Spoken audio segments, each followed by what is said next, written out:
Bem-vindo à Biblioteca em Áudio. Eu sou Bruna Brasil e você está ouvindo a segunda parte do audiolivro Ausentes, de E. Hitch. Vamos à história. Capítulo 4. Ana. No dia seguinte à nossa volta de São José dos Ausentes, cheguei cedo ao café, tendo tido o cuidado de ligar para minha sócia e sugerir que ela ficasse em casa, afinal ela estivera sozinha nos últimos dias. Ela me tranquilizou e me lembrou da sua licença maternidade, período no qual eu trabalhara sozinha por meses. Quando coloquei a chave na fechadura e abri a porta, o cheiro de pó de café, que amo desde criança, invadiu meus pulmões, fazendo-me sentir feliz. Eu adorava meu café, minha vida e Frank. Eu conhecera Frank em uma mesa desse meu café em 2011. Ele estava lendo um livro sem se interessar por nenhuma pessoa presente no local. Eu o escolhera. Casáramos um ano depois.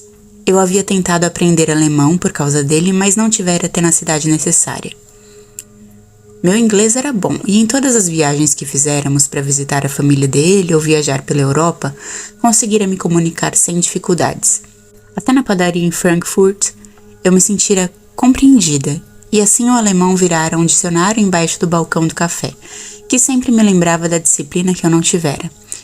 Frank falava bem o português e assim tudo estava resolvido. Além disso, tenho de ser honesta. Nunca me pareceu muito útil falar alemão. Depois de acender as luzes, me sentei ao caixa para preparar um novo dia de trabalho. Olhei com desdém para o velho e empoeirado dicionário de alemão. Ele continuava lá, como uma peça na sala de uma avó que, pela sua imutabilidade, mantém as coisas onde sempre estiveram. Comecei a planejar a semana, as compras, e não pensei mais no fim do mundo, até ver as 0 horas sobre o balcão, perto da hora do almoço. Nossa funcionária sempre comprava os jornais quando voltava do centro da cidade, pois alguns clientes gostavam de lê-los enquanto tomavam café.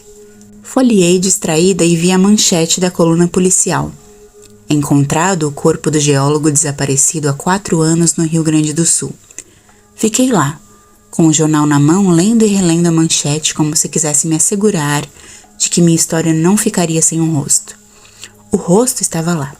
O dono do crânio, estampando o jornal com uma foto que parecia ter sido tirada de um documento, relembrando as antigas fotos 3x4 que até hoje uns burocratas pedem. A matéria falava de um geólogo com doutorado e especialista em terras raras, que havia sumido de uma pousada da região, próximo de onde a ossada fora encontrada. Ele tinha sido dado por desaparecido. Agora era um caso encerrado. Como ele havia morado no exterior antes, muitos acreditavam que saíra do país depois de uma briga com a esposa, como sugeria a matéria. Os primeiros comentários online começavam a aparecer. Um leitor especulava que a esposa já devia ter conseguido se colocar como viúva e transferir para si os bens. Outro sugeria que ela estava até casada de novo com um inglês que viera morar no Brasil. Apesar de ser hora do almoço, não consegui sentir fome. Eu sabia que ser consumida pelo assunto era um sintoma da minha doença. Então fiz algo ao qual eu, em geral, não me permito. Fui até a cozinha, peguei um pedaço de quichê do nosso café e um cappuccino. Me sentei ao computador nos fundos da loja e acessei a internet. Rodrigo Silveira Porto. Digitei freneticamente no Google e iniciei uma busca. O caso fora bem documentado à época. Ele desaparecera em 2012 durante uma viagem a uma pousada no Rio Grande do Sul. Havia saído da pousada depois de uma discussão com a esposa, segundo os funcionários do local, e não voltara. O carro usado por ele não fora encontrado. A esposa havia voltado para São Paulo e nunca mais o vira. Meu fascínio pela história era real, afinal era o meu crânio. Ou seja, o crânio que eu achara. Agora sim, ela se parecia com as que eu lia nos romances policiais. Senti-me tão impulsionada a pesquisar que não conseguira parar a busca nem sob o olhar reprovador da funcionária, que gerenciava com dificuldade 5 mesas ocupadas, situação comum na hora do almoço. Normalmente trabalhava no meu café mais do que qualquer um, mas naquele dia eu não me importei com a funcionária, sequer pensei nela. Busquei incansavelmente por informações sobre o tal Rodrigo e sua mulher, Marina. Eles ficaram na mesma pousada que nós, mas 4 anos antes. Teriam ficado na mesma cabana? A ideia daquele rosto pertencer àquele crânio absorveu toda a minha atenção. Senti-me dentro de um dos meus livros de mistério prediletos, e o casal, Marina e Rodrigo, começaram a se materializar, deixando de ser somente rostos para mim. Eles ficaram na mesma pousada, caminharam nos mesmos campos, almoçaram nas mesmas mesas que nós. Algo como uma ligação fantástica. Entrei em um estado de hipomania sem sequer notar. A atendente não teria mais nenhuma chance de contar com a minha ajuda. Assumi que depois de anos conosco, ela conseguia reconhecer esses meus momentos, apesar de nunca termos falado sobre o assunto. Os clientes do cafezinho pós-almoço foram embora, e as senhoras e casais jovens do café da tarde começaram a chegar. Na minha cabeça, perguntas dançavam como em uma aula de zumba. Teria sido geólogo assassinado na mata? Ou morrido num acidente? Mas o corpo foi encontrado no riacho, que era uma área plana. Não fazia sentido. Era impossível ele ter se acidentado e ido parar lá sem que o carro fosse encontrado. E onde estaria o carro? Nos canyons. A região era grande o suficiente para engolir um carro sem dificuldades, mas não onde eu achara a ossada. Muito estranho, tudo bem estranho e ao mesmo tempo altamente fascinante. Não consegui mais pensar em nada, a não ser nas diferentes hipóteses para a solução desse caso. Liguei para Frank para contar o que havia encontrado no jornal. Não costumava ligar para a universidade a fim de não o atrapalhar, mas nesse dia minha ansiedade em dividir o que havia descoberto com alguém era tanta que não me contive. Frank se divertiu demais com a história e provavelmente identificou que eu estava caminhando para um processo de hipomania leve. Apesar de saber que isso me consumiria por alguns dias, não tentou diminuir minha motivação. A tal da Marina enganou todo mundo. Assassinou o geólogo. Frank ria ao telefone, algo muito incomum. E jogou o carro no canyon. Continuou. E pude notar o barulho das teclas do computador. Provavelmente escrevia um e-mail ao mesmo tempo. Notícia típica de jornal barato sensacionalista. Não falei que era a esposa? Após discutirmos teorias absurdas ao telefone por mais 15 minutos, o que deve ter sido o telefonema mais longo que Frank já vivenciou desde que nos conhecemos, desliguei. Depois de errar 2 cappuccinos, fiz algo incomum. Deixei a funcionária sozinha e fui para a academia. Foi a primeira vez que fiz isso em 7 anos, mas não fui sem sentir certa culpa. Eu já tinha aprendido que meus períodos de hipomania têm de ser exauridos na esteira. Correndo a 7 km por hora, comecei a elaborar mais teorias além das que já havia discutido com Frank no telefone. A cada passo, mais perguntas pipocavam em meu cérebro de espectadora de Criminal Minds. Como teriam identificado tão rapidamente que era geólogo? Como Marina reagira? Iriam interrogá-la? E mais uma centena de perguntas até que terminei o exercício. Nunca meu tempo de esteira passara tão rápido. As olhadas furtivas para o relógio para ver se o tempo havia terminado foram substituídas por uma caminhada mais longa que a usual, sem que eu sequer notasse. Quando Frank chegou em casa à noite, o assunto se estendeu com uma taça de Pinot Grigio. E assim foi no outro dia e no outro. Fui absorvida por meu período hipomaníaco, ao me colocar dentro de um romance policial da vida real. Capítulo 5. Marina. Levou tempo para que a grama crescesse no local dos combates. Levou tempo para que a vida voltasse ao normal. E eis que você reaparece. Pelo menos agora sei que não fugiu para algum lugar no exterior. Nunca me pareceu plausível. Lembro de toda a confusão que eu vivenciei na volta de São Paulo sem você. O desespero da sua família, a pressão em cima de mim. As especulações sobre o que teria acontecido, a polícia, a locadora do carro. Os problemas jurídicos por ausência, sem morte comprovada e a sucessão provisória para que eu pudesse administrar os bens. Junto a isso, a dificuldade que enfrentei para poder me casar com Matthew, uma vez que só conseguimos a dissolução do meu casamento com você por meio de um processo judicial. Se já não bastasse, sua família cortou relações comigo de forma abrupta ao descobrir que eu estava em outro relacionamento. Compreensível, mas chato, pois são os avós dos meus filhos. Foi principalmente depois do meu casamento com Matthew que todo o passado ficou tão distante quanto a ideia de uma vida de sofrimento. Matthew é meu sol. Amo a vida de casada com ele, meu companheiro, meu amor. Tive que atravessar o Atlântico para conhecê-lo e isso foi antes de eu conhecer você. Mais de 10.000 quilômetros e muitas coisas contra, incluindo você, não nos separaram. E dizem que os ingleses são frios. Frio era você. Já tinha até me esquecido. Até hoje, quando o telefone tocou e finalmente informaram do achado em São José dos Ausentes. Não sei descrever o que senti, pois é tão indescritível quanto único. Jamais vai acontecer de novo. Jamais um policial me ligará outra vez enquanto eu viver para me informar que meu ex-marido desaparecido foi encontrado. Quer dizer, a sua ossada. E sabe por quê? Porque jamais terei outro ex-marido. Matthew é meu marido para sempre. Minhas mãos começaram a tremer, assim como todo o meu corpo. Não de tristeza pela sua morte, pois nosso casamento já estava tão desgastado, tudo tão corroído que não seria possível, mas de medo de que a notícia fosse sobre você estar vivo. Eu me sentei no sofá da sala conforme ele me explicava que eram restos mortais. Fiquei em silêncio e ele respeitou. Deve ter achado que eu estava sofrendo, mas na verdade eu estava prostrada.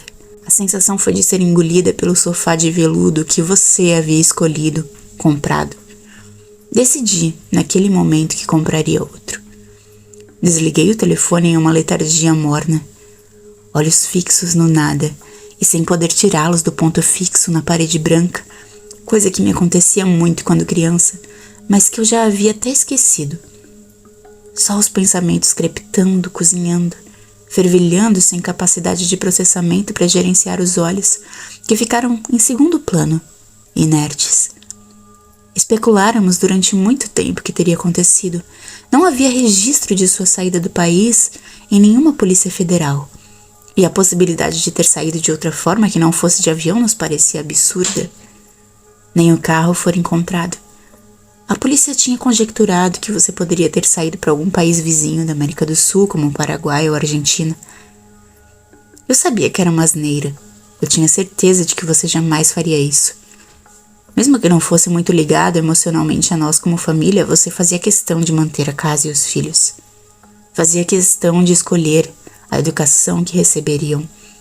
Não teria simplesmente ido embora. Agora sei que você está morto. Que estava morto desde aquela época. Acharam seus ossos perto da pousada. Ainda me parece a coisa mais absurda deste mundo. Não que seu desaparecimento não tenha sido uma oportunidade para mim. Talvez eu não tivesse tido coragem de me separar. Talvez eu não estivesse com Matthew. Só a ideia me horroriza, uma vez que sou a mulher mais feliz do mundo, com um homem que admiro e respeito e com quem compartilho tudo. Meu melhor amigo. E agora que eu sei, me parece absurdo pela improbabilidade do que aconteceu. Como assim morto? Naquele lugar no meio do nada. Não conhecíamos ninguém, ficamos lá poucos dias. Não pode ter sido assalto. Um maluco? A única coisa que me parece fazer sentido é alguém com problemas mentais. Mas onde você encontrou essa pessoa? Não, tem que ter sido um acidente. Não há outra opção, mas como? Na estrada? Nos pinheirais? Você parou o carro? Nada faz sentido. Na verdade, você inteiro nunca fez sentido. Nunca entendi por que quis se casar comigo. Mas já cansei de repetir isso. E as amantes mais velhas? Por que todas mais velhas, mas uma esposa mais nova? Se gostava de mulheres mais velhas, por que se casou comigo? E por que estão me perguntando isso de novo? Mais uma vez em 1,5 milhão de outras vezes. Não me interessa mais. Na verdade, nunca me interessou. Meus filhos interessam, e Matthew. Agora padrasto, adorado por mim e pelas crianças. Nenhum de nós sentiu sua falta. No seu lugar veio algo bem melhor para todos. Alguém presente, alguém justo, alguém fiel. Saber de seus casos exóticos só facilitou minhas decisões e o processo de cicatrização. O suporte do Matthew me fez forte para resolver tudo.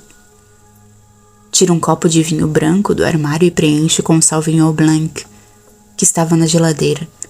Evito o sofá e me sento na poltrona que eu escolhi, mas que você comprou.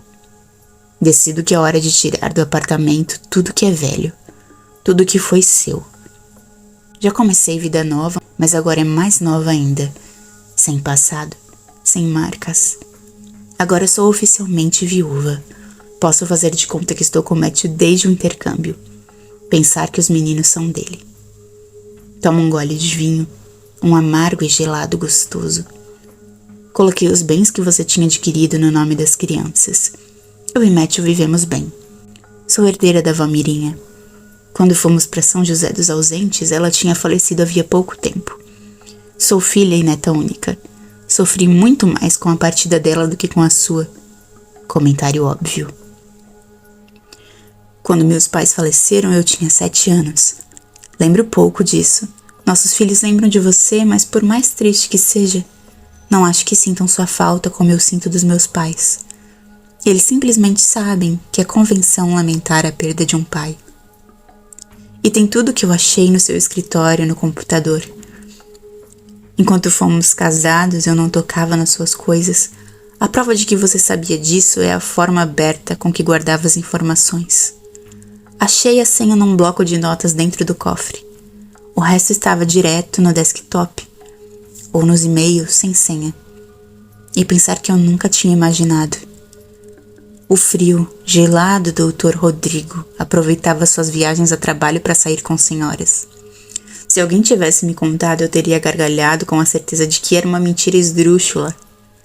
Achei até o site que você utilizava para conhecê-las. Estava lá, brilhando na lista de favoritos. Todas casadas, todas sem exceção, pelo menos 10 anos mais velhas que você. Fizeram fotos, selfies.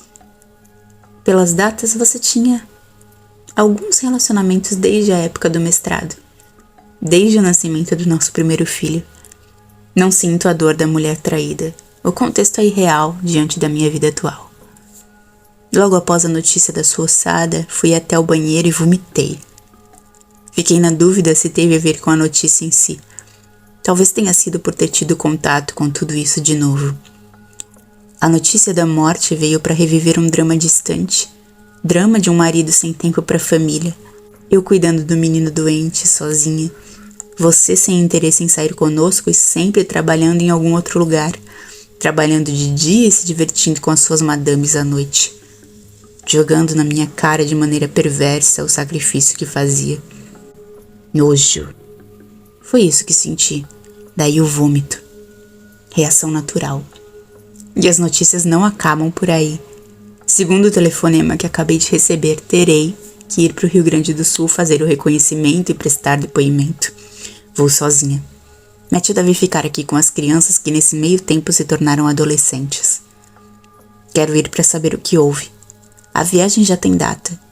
Desta vez, vou a outro lugar. Uma cidadezinha chamada Bom Jesus. Entendi que fica bem perto, a delegacia da região fica lá. Espero que tenha hotel, pois no Google Maps me pareceu uma cidadezinha de 2 ruas. Amanhã vejo com calma como proceder. Hoje não farei nada a não ser me dar o luxo de terminar essa taça de vinho e comer uma barra de chocolate 80% cacau que vou buscar daqui a pouco. Uma compensação pelo estresse da notícia, para armazenar energias, para tirar a grama e descobrir o buraco que está embaixo, abrir velhos ferimentos para depois deixá-los cicatrizar para sempre. Capítulo 6. Ana. Eu estava servindo um cappuccino a uma senhora simpática que elogiava nossa torta de café quando o telefone tocou. Atendi enquanto me desculpava, sorrindo para a cliente. Uma voz límpida com um sotaque claro do interior gaúcho se apresentou como agente policial da cidade de Bom Jesus. Não reconheci a voz e assumi que não era a mesma que falara comigo na pousada. Como não lembrava o nome delas, eu as identificava como a policial de óculos e a de cachos. Perguntou se eu poderia me apresentar em Bom Jesus para dar mais esclarecimentos acerca do dia em que achara a ossada, ou melhor, o crânio no distrito de Silveira. A notificação havia sido enviada. Perguntei se poderia ser no sábado, uma vez que queria que Frank fosse comigo, e a policial falou que não haveria problema. Assim combinamos. Nem cheguei a comentar com ela que Bom Jesus era minha cidade natal. Ela já havia desligado. A cliente simpática esperava o troco e pareceu não notar meu descompasso. Novamente, não consegui mais trabalhar. Um misto de sentimentos em relação à ida a Bom Jesus me incomodava. Sempre tive uma relação de amor e ódio com o interior. Quando penso na casa da minha mãe, sinto conforto com a lembrança do interior da casa, que por mais modesta que seja, me transmite a segurança da família, o carinho dos meus pais. Entretanto, quando penso no lado de fora, vejo pessoas fofocando e posso ouvir a maldade de quem não sai dali e julga quem saiu por bem ou por mal. É um preconceito meu, admito. Com certeza tem muita gente boa, em Bom Jesus, e não me importo com as opiniões dos outros. Mas tiveram algumas experiências ruins, e essa distância saudável garante que eu não precise gastar energia criando um escudo social o tempo todo. Sei que isso tem a ver com a minha personalidade ciclotímica, com minhas terapias e com a condição social na qual crescera. Existem pessoas maldosas em todos os lugares, mas na esparsa cidade grande, a distância e o anonimato tornam isso mais discreto. No interior, pela aglutinação de pessoas que se conhecem, isso fica exposto, escancarado, sem contar o Facebook, o qual raramente uso. Diante disso, a ideia de ir até lá, em geral, não me agradava. Sendo assim, era mais comum minha mãe ir a Porto Alegre, e não o contrário. Mas dessa vez não havia alternativa. Falar sobre a história de Rodrigo me motivava de alguma forma. A curiosidade em entender o que acontecera com ele, em entrar nessa história criminal com toda a alma que não tenho. Sou cética. Ou melhor, não sei bem se sou. Frank é agnóstico ou mesmo ateu, e eu fico oscilando entre o fervor religioso aprendido com minha mãe e a lógica de Frank como físico e cientista. Olhei para o casal à minha frente no caixa com olhos distantes e cobrei o valor errado na maquininha do cartão. O homem me olhou desconfiado. Comentei que foi um erro e pedi desculpas. Nunca arriscaria minha reputação de empresária para colocar R$2 e alguns centavos a mais em uma conta. Mas ele não pareceu se convencer com minha explicação curta e meu ar sem graça. Foram embora sem dar tchau. Fiquei lá, passando cartões de crédito e débito, fechando contas usando o mínimo possível da minha mente, cuja função absoluta era gerar hipóteses e mais hipóteses sobre aquele rosto, aquele crânio chamado Rodrigo Silveira Porto. Abri de novo uma foto que achara em um jornal online e olhei para ele. Sorriso brilhante, boca e olhos sorriam em um conjunto bem agradável. Creio que muitas mulheres o achariam atraente com suas sobrancelhas espessas e masculinas, o cabelo cortado rente, formando um leve V sobre a testa de pele morena, olhos castanhos.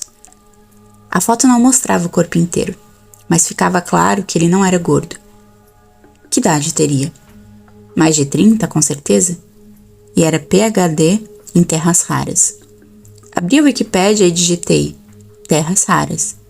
Já havia ouvido falar, mas dizer que eu sabia do que se tratava era exagero. As terras raras, ou metais de terras raras, são de acordo com a classificação da IUPAC, um grupo relativamente abundante de 17 elementos químicos, dos quais 15 pertencem na tabela periódica ao grupo dos lantanídeos.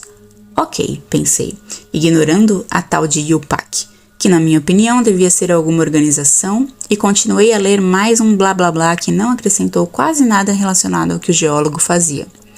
Como administradora de empresas, sempre quero saber exatamente para que a coisa serve e se tem valor.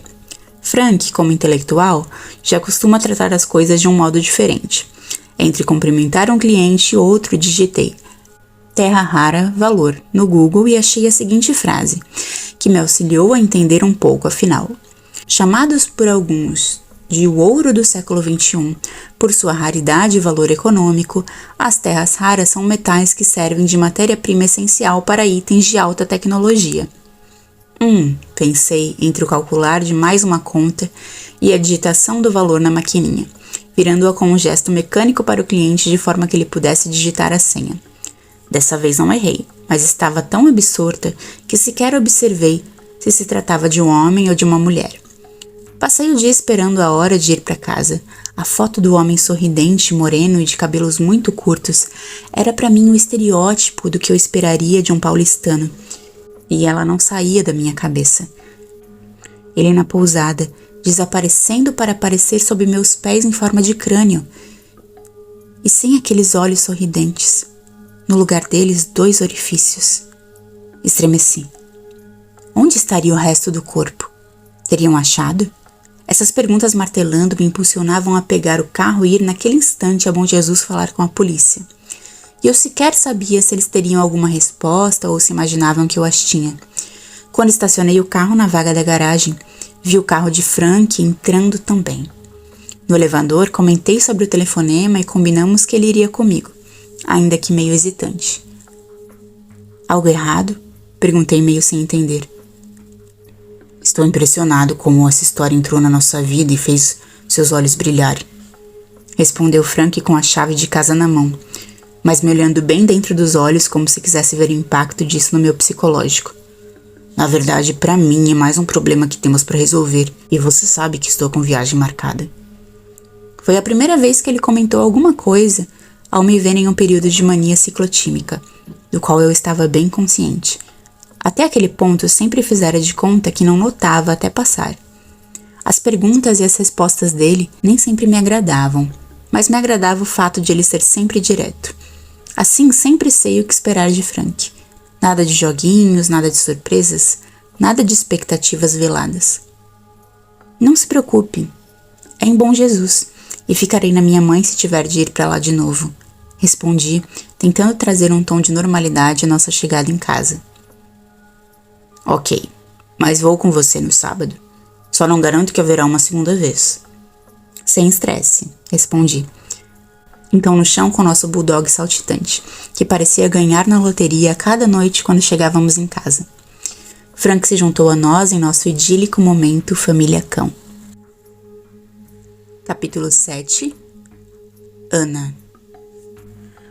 Dessa vez resolvemos fazer o caminho que sempre fizemos para chegar a Bom Jesus. No ano novo havíamos tomado uma rota diferente e fizemos um trecho muito bonito por uma estrada de terra. Deixamos o cão em casa, o que facilitou as coisas. Diferente das nossas viagens de carro, durante as quais vou ouvindo rádio, observando a estrada e aproveitando o dia, essa viagem foi cheia de ansiedade por seu caráter insólito. Falei mais que o normal e Frank, consequentemente, teve mais paciência que o usual. O assunto dominante foi, sem dúvida, o caso do geólogo e as tais terras raras. Frank sabia muito sobre o tópico, como sempre, o que não estranhei, pois ele sempre sabe muito sobre tudo. Aprendi que algumas terras raras só existem no Brasil, e outras só na China, e mais um montão de detalhes, alguns úteis, outros não. A delegacia de Bom Jesus era uma velha conhecida minha, uma vez que a casa da minha família ficava relativamente perto. Apesar de ter visto o prédio várias vezes antes, nunca havia estado em seu interior.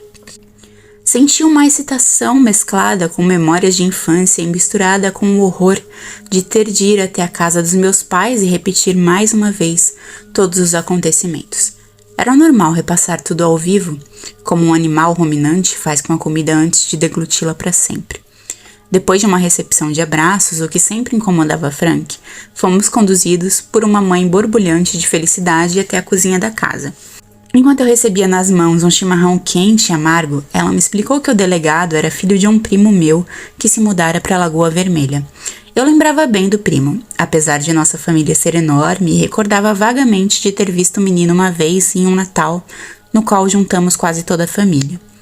Menino à época, pois naquele momento obviamente se tratava do delegado da cidade. Depois de receber todos os detalhes possíveis sobre meu primo, seu filho, a mãe e o desaparecimento do geólogo, tudo pela ótica da minha mãe, é claro, notei que Frank ficara transtornado com a grande quantidade de informação confusa que recebíamos. Assim, sugeri que fôssemos até a delegacia.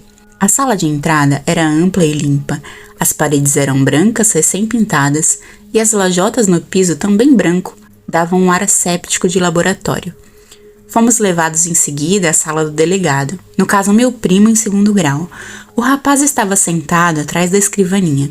Eu o considerei bonito.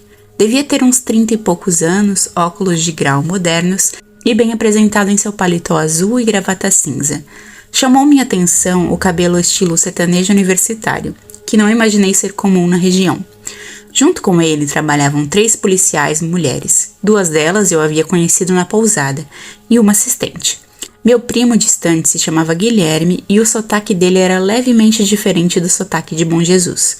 O diploma na parede revelava que ele fizera a graduação em Passo Fundo. Ele nos recebeu com simpatia e beijos. Fiquei com o cheiro do perfume dele o dia inteiro, o que não foi problema, pois era um perfume bem agradável. Investimos uns 15 minutos falando sobre o pai e a mãe dele, os quais eu não via havia uns 7 anos. Eu já estava impaciente quando entramos no caso do geólogo.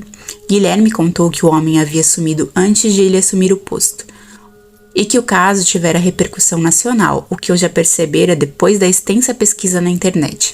Por ter sido algo inédito para a pequena cidade de São José dos Ausentes e para a delegacia de Bom Jesus, o caso logo voltara à tona com o aparecimento do crânio.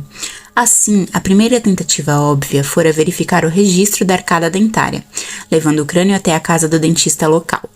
Este confirmara a suspeita. As informações da arcada haviam sido requeridas por um dentista de Minas Gerais em 2012 para o caso de encontrarem o geólogo sem vida e precisarem identificá-lo. A RBS, principal mídia local, já havia ligado marcando entrevista com meu primo, e nos pareceu que ele estava extremamente empolgado com a ideia de ver um caso com essa repercussão acontecendo na sua delegacia de cidade pequena, cujos crimes mais comuns envolviam drogas, lesões durante conflitos familiares e furtos de pequenos montantes. Às vezes um jogo legal ou um turista perdido nos canyons. Contei de novo a história do cão, do riacho, da minha infelicidade ao me enterrar até o joelho no barro e outros detalhes menores. Enquanto limpava os óculos com uma toalhinha de microfibra verde, Guilherme nos pediu que o acompanhássemos até o local novamente, o que me pareceu desnecessário. Tive a impressão de que ele queria praticar a história para contar ao jornalista na semana seguinte, mas me recriminei pelo pensamento maldoso. Influência do lugar? Foi certo preconceito de minha parte. Odeio ficar julgando o que eu não conheço. O risco de cometer uma injustiça ou formar uma opinião sem fundamento é enorme. Entramos na viatura, um veículo novo. Notando minha surpresa, ele comentou que Bom Jesus havia recebido novas viaturas de grande porte especiais para a região em julho daquele ano, quando receberam um pacote de modernização da Secretaria de Segurança Pública de Porto Alegre. A viatura era uma caminhoneta Ford Ranger com o logo da Polícia Militar. A parte de trás estava preparada como cela para transporte de detentos. Quase perguntei a ele se já havia sido utilizada, mas me contive. Não quis parecer uma velha tia fofoqueira. Depois de 30 minutos na estrada, nos quais o delegado ultrapassou o limite de velocidade mais vezes do que se manteve nele, chegamos ao local. O dia estava nublado e me lembrou muito do dia em que eu fora até lá com o cão. Descemos da viatura e recontei a história, mostrando de forma teatral a minha infelicidade, o que fez Frank se afastar e aproveitar a chance de dar uma caminhada, em vez de ouvir mais uma vez um relato tão gasto quanto um chinelo Havaianas abandonado no meio da rua. Ele adorava comentar ao ver chinelos abandonados no meio da rua, coisa que jamais aconteceria na Alemanha, até porque lá não tem Havaianas. Era nossa metáfora particular para algo desgastado. O local estava todo revirado e escavado, pois a equipe de perícia havia procurado pelo resto da ossada, que, excluindo os ossos de uma mão, estava completa, informou Guilherme. Encontramos parte da ossada mais acima, disse ele. Parece que o córrego trouxe o crânio até aqui. O caso aconteceu há 4 anos. A natureza move as coisas. A policial que estava conosco nos explicou que no passado o córrego havia sido um pequeno rio, que fora desaparecendo com os resíduos da mata de pinos e a vegetação em constante crescimento.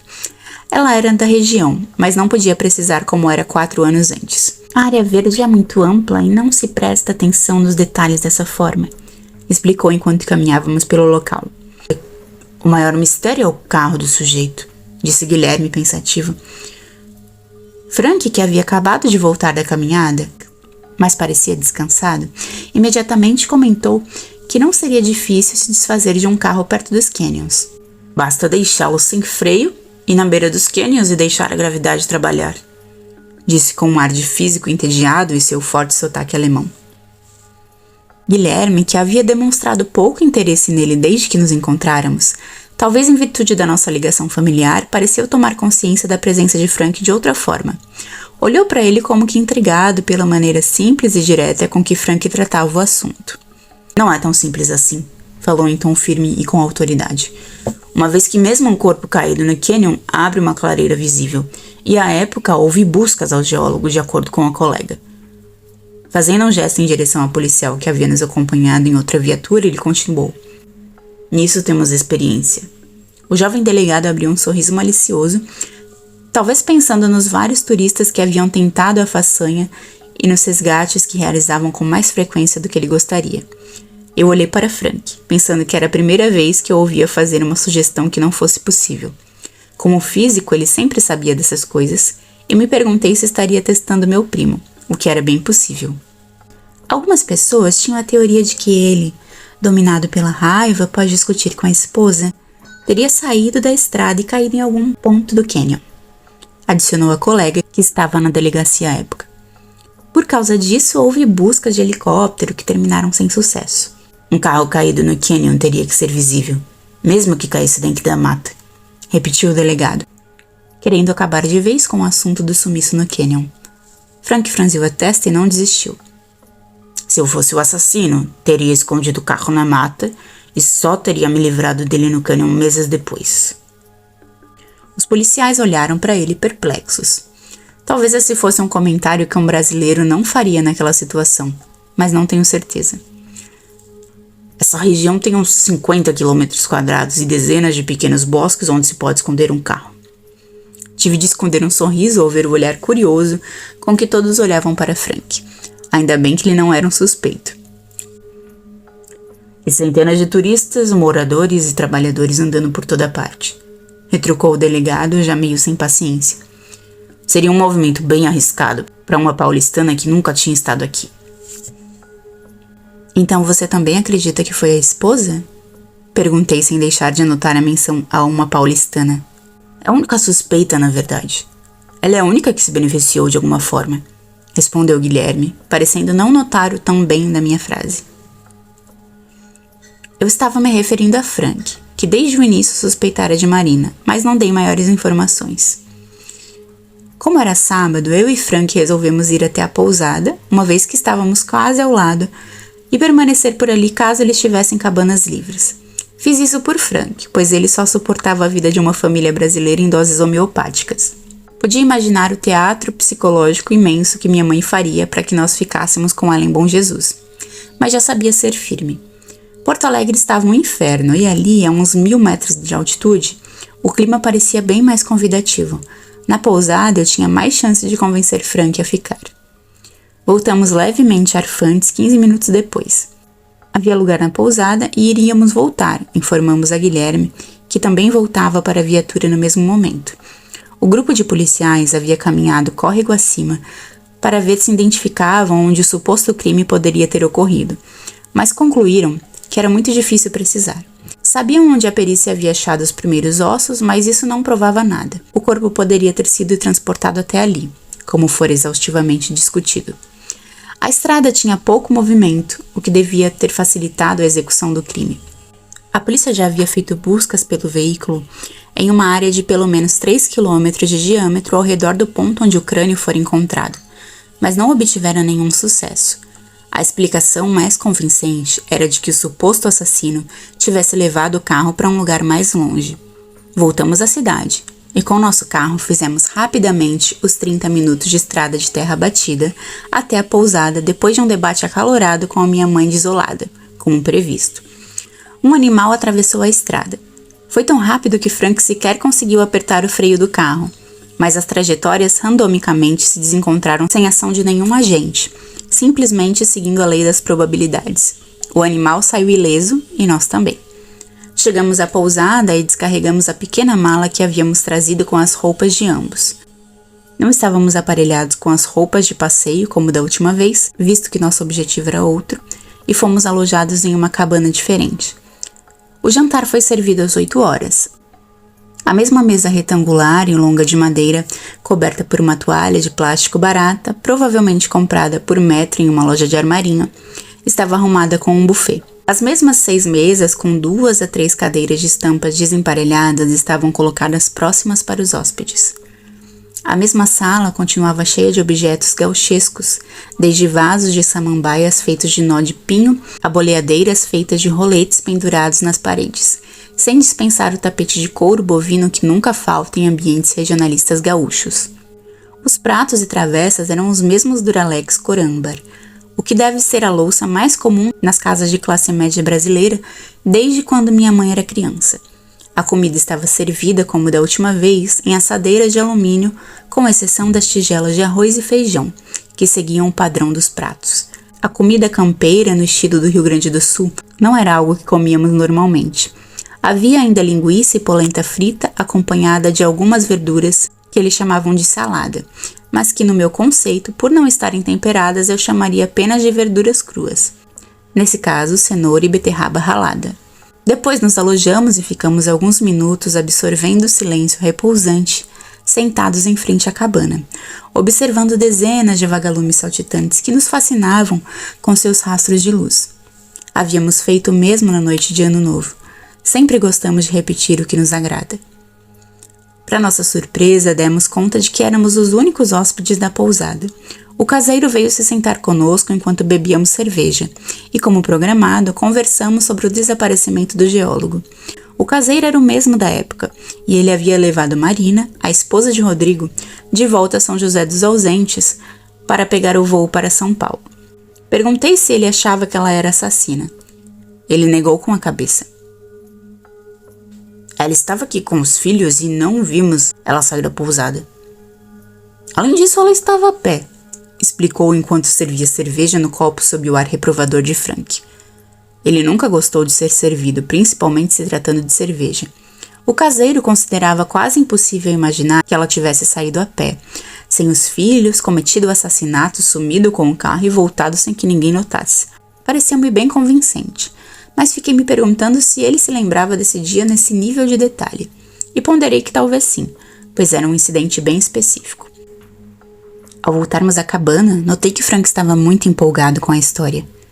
Teria eu encontrado um companheiro para minha aventura como detetive? Você acabou de ouvir a segunda parte do audiolivro Ausentes. Para não perder os próximos vídeos que o compõem, se inscreva no canal e ative o sininho das notificações. E se você gostou desse vídeo, deixe sua curtida e um comentário. Te espero na parte 3.